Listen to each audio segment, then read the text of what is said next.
भगवान सूर्य के कालात्मक चक्र का वर्णन।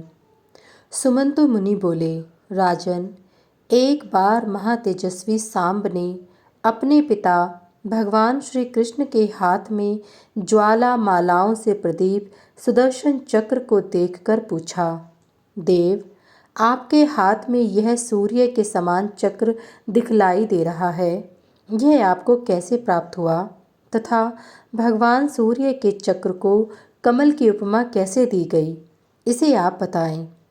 भगवान श्री कृष्ण बोले, महाबाहो, तुमने अच्छी बात पूछी है, इसे मैं संक्षेप में बतला रहा हूँ। मैंने अत्यंत श्रद्धापूर्वक दिव्य 1000 वर्षों तक भगवान सूर्य की आराधना कर इस चक्र को प्राप्त किया है।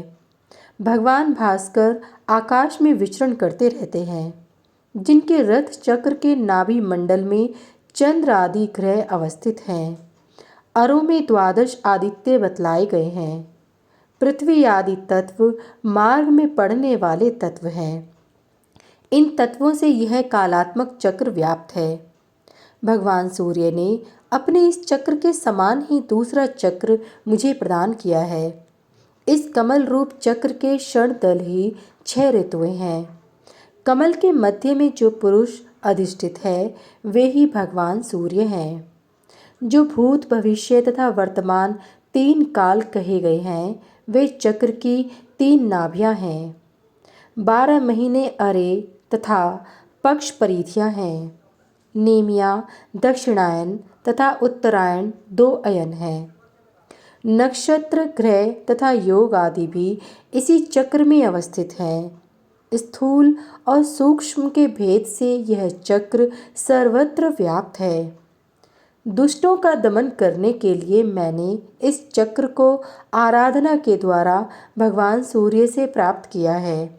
इसलिए ग्रहों और तत्वों से समन्वित इस चक्र की मैं निरंतर पूजा करता रहता हूँ। जो चक्र में स्थित भगवान सूर्य की भक्ति पूर्वक पूजा करता है, वह तेज में भगवान सूर्य के समान हो जाता है। सप्तमी को जो भगवान सूर्य का चक्र अंकित कर उनकी रक्त चंदन, करवीर पुष्प, कुमकुम, रक्त कमल, धूप दीप, नैवेद्य, चामर, छत्र एवं फल आदि से पूजा करता है तथा विविध नैवेद्यों का भोग लगाता है, पुण्य कथाओं का श्रवण करता है, वह अपनी संपूर्ण कामनाओं को प्राप्त कर लेता है।